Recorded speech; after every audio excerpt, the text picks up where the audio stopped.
വർഷമായി സൌദിയിലുള്ള കൊല്ലം കടക്കൽ സ്വദേശി അഷ്റഫിനെ തേടിയാണ് അഷ്റഫിന്റെ ഉമ്മ റഹിയാനത്ത് ഇന്ന് പ്രവാസ ലോകത്തിലെത്തിയിരിക്കുന്നത്.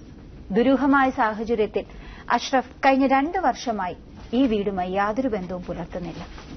എന്നാൽ ചെറിയൊരു ഹോട്ടൽ നടത്തി ഇന്ന് ജീവിതം മുന്നോട്ട് കൊണ്ടുപോവുകയാണ് ഈ ഉമ്മ. അഷ്റഫിന്റെ തിരിച്ചുവരവ് മാത്രമാണ് ഇന്ന് ഉമ്മയുടെ ഏക ആശ്രയം. ഉമ്മയോട് തന്നെ ചോദിച്ചറിയാം അഷ്റഫിന് എന്താണ് സംഭവിച്ചതെന്നും അഷ്റഫ് എന്തുകൊണ്ടാണ് തിരികെ നാട്ടിലേക്ക് വരാൻ കൂട്ടാക്കാത്തത് എന്നും. കല്യാണം കഴിച്ചു. മക്കളുണ്ട്. ഞങ്ങളുമായിട്ട് ബന്ധപ്പെട്ടൊന്നുമല്ല കല്യാണം കഴിച്ചത്. കൊല്ലത്തുനിന്ന്. എത്ര മക്കളുണ്ട്? ഒരു കുട്ടി. അവരായിട്ട് ബന്ധമുണ്ടോ? അവരുമായിട്ട് ബന്ധം ഉണ്ടാകുന്നു എനിക്കറിഞ്ഞൂടാ. അവരുമായിട്ട് പിണങ്ങിയാണോ ഇങ്ങനെ പോയതെന്നും എനിക്ക് ആരുമായിട്ട് ബന്ധപ്പെട്ടല്ല അന്ന് പോയത്. അഷ്റഫിന് എന്തായിരുന്നു ഇവിടെ ജോലി? അഷ്റഫ് വാളക്കാട് ആണ്. വാളക്കാട് അറബി കോളേജിൽ ഒരു ക്ലർക്കായിട്ടിരിക്കുന്നു.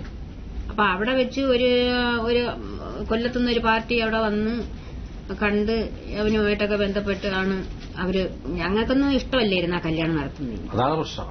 ഞങ്ങൾക്ക് ഇഷ്ടമല്ലായിരുന്നു. പിന്നെ ഇങ്ങനെ ഫോണൊക്കെ ചെയ്യുമായിരുന്നു. ഫോൺ ചെയ്ത് വിളിക്കും. പിന്നെ കാണുന്ന ആ കുട്ടിക്ക് വിദ്യാഭ്യാസം ഉണ്ടായിരിക്കും. അതിനെപ്പറ്റി എനിക്കറിയില്ല.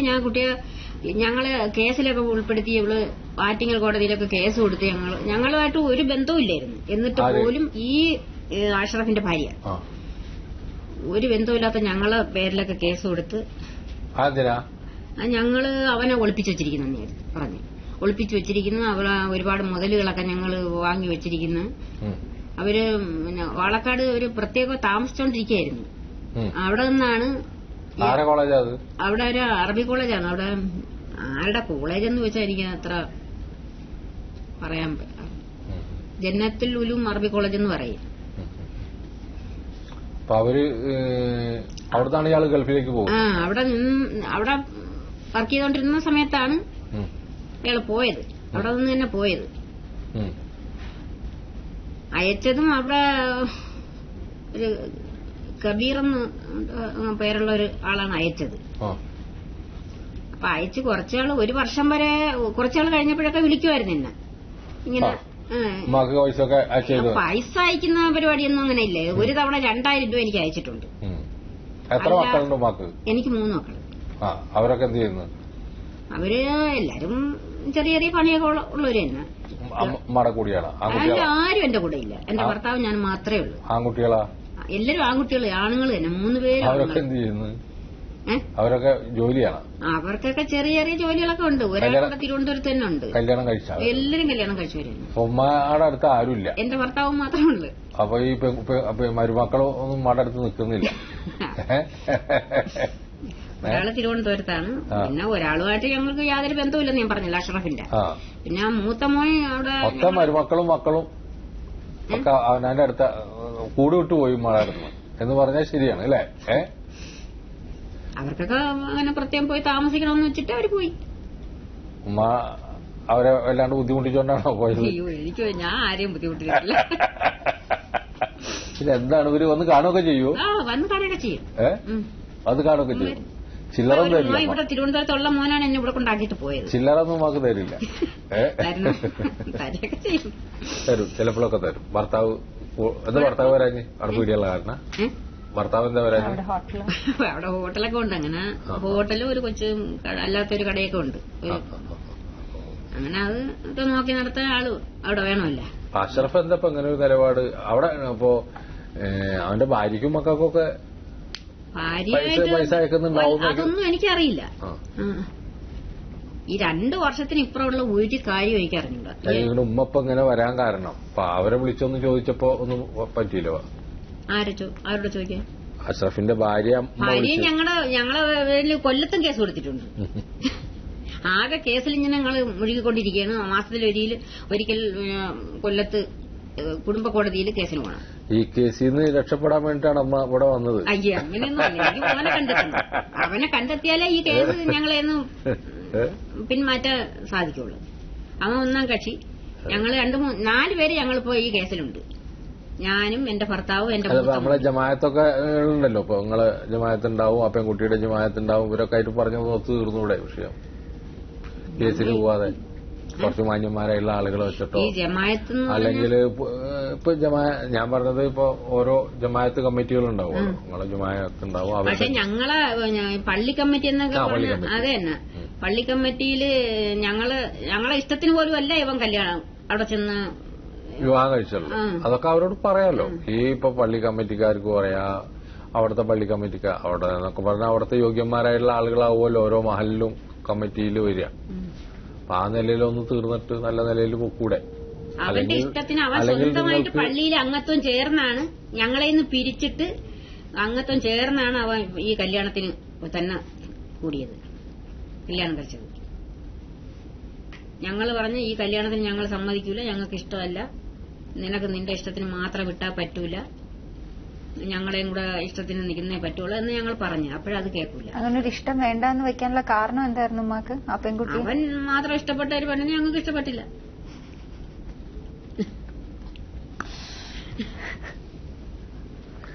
അഷറഫ് സൗദിയിൽ എവിടെയുള്ളത്? സൗദിയിൽ ദമാമിൽ വെച്ച് കണ്ടതായിട്ട് ഒരു 6 മാസത്തിന് മുമ്പ് ഞാൻ ഇങ്ങനെ കേട്ട്.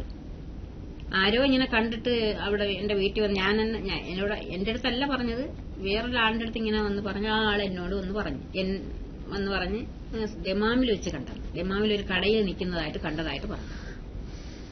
ഇത് ഒരു മിസ്സിംഗ് കേസ് അല്ല, ഒരു കുടുംബ പ്രശ്നമാണ് എന്നാണ് എനിക്ക് തോന്നുന്നത്. അങ്ങനെ കാരണം എന്താ വെച്ചാല് ഉമ്മയും മകനും ഭാര്യയും ഒക്കെ ചേരുന്ന ഒരു കുടുംബ പ്രശ്നമാണ്. അഷറഫ് വന്നാൽ പരിഹരിച്ചു പോകാവുന്ന പ്രശ്നമാണ്. അഷറഫ് പാടുണ്ടെന്ന് എല്ലാവർക്കും അറിയാം. അപ്പൊ അഷറഫിനെ അന്വേഷിച്ചു പോകേണ്ട കാര്യമൊന്നുമില്ല. അഷറഫ് അവിടെ ഉണ്ട്. അഷറഫിന് ഒരു കുഴപ്പമില്ലാത്തൊരു പാർട്ടി, നല്ല മോനായിരുന്നു. അപ്പോ ഇതിൽ ഞങ്ങൾ ഇടപെടാൻ ഉദ്ദേശിക്കുന്നില്ല അഷറഫ്. ഞങ്ങളിപ്പോ ഇതിലൊരു ഭാഗം ഉമ്മയുടെ ഭാഗം പറയാനോ അഷറഫിന്റെ ഭാഗം പറയാനോ ഭാര്യയുടെ ഭാഗം പറയാനോ ഞങ്ങൾ തയ്യാറില്ല. ഇതിൽ നിങ്ങൾ ന്യായമായിട്ട് ഇരുന്ന് തീർക്കാവുന്ന ഒരു വിഷയമാണല്ലോ. അഷറഫ് കല്യാണം കഴിച്ചു, കുട്ടിയായി, കുടുംബമായി ഒക്കെ ആയി. ഇനിയിപ്പോ അതൊക്കെ വേർപിരിക്കാനൊന്നും നടക്കുന്ന കാര്യമല്ല. കേസുകൾ ഒത്തുതീർന്നിട്ട് പ്രശ്നങ്ങളില്ലാതെ പോകലാണ് കൂടുതൽ നല്ലതെന്ന് എനിക്ക് തോന്നുന്നു. ഓരോരുത്തരുടെ ജീവിത പാടായിട്ട് അപ്പോ അഷറഫ് ഇങ്ങനെ പോയാൽ മറ്റാണ്ടാളും വേറെ രീതിയിൽ ഇപ്പൊ കുടുംബത്തല്ല. അപ്പോ പ്രശ്നങ്ങൾ രമ്യമായിട്ട് പരിഹരിക്കാൻ എല്ലാവരും ശ്രമിച്ച് സ്വസ്ഥതയോടുകൂടി അഷറഫ് കല്യാണം കഴിച്ചു എന്നുള്ളത് അഷറഫ് മനസ്സിലാക്കുക, ഭാര്യ മനസ്സിലാക്കുക, ഉമ്മ മനസ്സിലാക്കുക. ഇനി ആ പ്രശ്നങ്ങളിൽ രമ്യമായിട്ട് ഉമ്മാടും കുടുംബത്തോടൊക്കെ മാന്യമായിട്ട് പെരുമാറുക, അവരെ കാര്യങ്ങൾ പറഞ്ഞ് മനസ്സിലാക്കുക. എന്തെങ്കിലും പ്രശ്നങ്ങൾ ഉണ്ടെങ്കിൽ, വിയോജിപ്പുകൾ ഉണ്ടെങ്കിൽ അതൊക്കെ പറഞ്ഞു തീർന്ന് കോടതിയിലൊക്കെ പോയങ്ങളല്ലാണ്ട് ഒരു കാലത്തും അവസാനിക്കില്ല.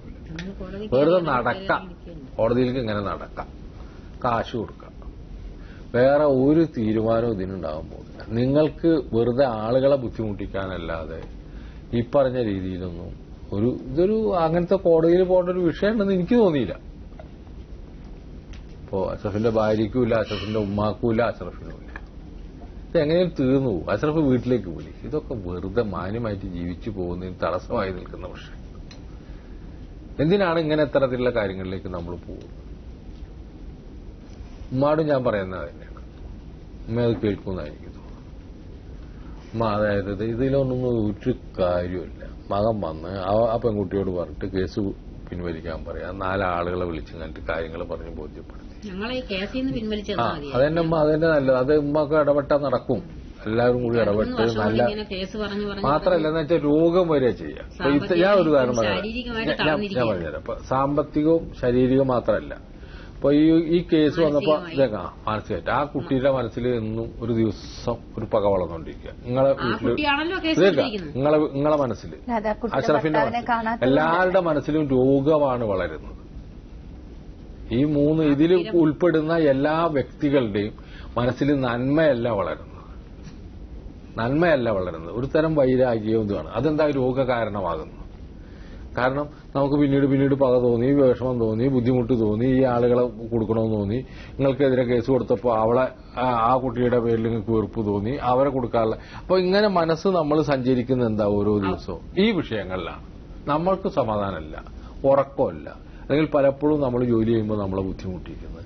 ഇതാണ് ഈ പക കൊണ്ടുണ്ടാവും. അല്ലെങ്കിൽ ഇതിപ്പോ നമ്മൾ സ്വയമായിട്ട് വരുന്നതല്ല, നമ്മൾ കരുതി കൂട്ടിയിട്ട് പക ഉണ്ടാക്കുന്നതല്ല, ഇത് സ്വാഭാവികമായിട്ട് വരുന്നതാണ്. ഇപ്പൊ നിങ്ങളെ പേരിൽ കേസ് കൊടുക്കുമ്പോൾ സ്വാഭാവികമായിട്ട് ആ കുട്ടിയോട് നിങ്ങൾക്ക് ദേഷ്യം തോന്നും, ഇല്ലേ? തോന്നൂലേ?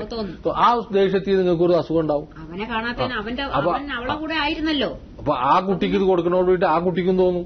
അപ്പോ ഇത് മൊത്തമായിട്ട് നിങ്ങളെ രോഗം, മനഃശാന്തി ഇതിനൊക്കെ തകർക്കുക എന്നല്ലാതെ ഒരു പൈസയുടെ ഗുണം നിങ്ങളുടെ കുടുംബത്തിനോ നിങ്ങളെ മക്കൾക്കോ ഈ കാര്യം കൊണ്ടില്ല, നിങ്ങൾക്കുമില്ല. അപ്പൊ നിങ്ങൾ ദൈവവിശ്വാസികളാണെങ്കിൽ, ദൈവവിശ്വാസികളല്ലെങ്കിലും ദൈവവിശ്വാസികളാണെങ്കിലൊക്കെ തന്നെ ഇത്തരത്തിലുള്ള കാര്യങ്ങളിൽ കുറേയും കൂടി സത്യസന്ധമായിട്ട് സ്വയം അന്വേഷിച്ചിരുന്നു പോകലാണ് ഞങ്ങൾക്കൊക്കെ പറയാനുള്ളത്. എല്ലാവരും ഇപ്പോൾ ഇവിടെ ഇരിക്കുന്ന ഉമ്മയും മരുമകളും മകൻ അഷറഫും നിങ്ങളെ ഭർത്താവും ഒക്കെ ചെയ്യേണ്ടത് എങ്ങനെയെങ്കിലും ഈ പ്രശ്നങ്ങൾ തീർക്കുക, കോടതി ഒഴിവാക്കുക. എനിക്ക് അഷറഫിന്റെ ഭാര്യ ആണ് കേസ് കൊടുത്തിരുന്ന മോളെ ഇത് ഒഴിവാക്കുക നല്ലത്. ഒരു ഗുണം ഉണ്ടാവില്ല. അഷറഫ് വന്നിട്ട് ഈ പ്രശ്നം തീർത്തിട്ട് പോയി ജോലി ചെയ്ത് 4 പൈസ ഉണ്ടാക്കാൻ നോക്കുക. എല്ലാവരോടും എനിക്ക് പറയാനുള്ളതാണ്, ഉമ്മാടും പറയാനുള്ളതാണ്. അഷറഫ് വരാനൊന്നും ബുദ്ധിമുട്ടുണ്ടാവില്ല, അഷറഫ് കേൾക്കുന്നുണ്ടാവും, പരിഹാരം ഉണ്ടാവും.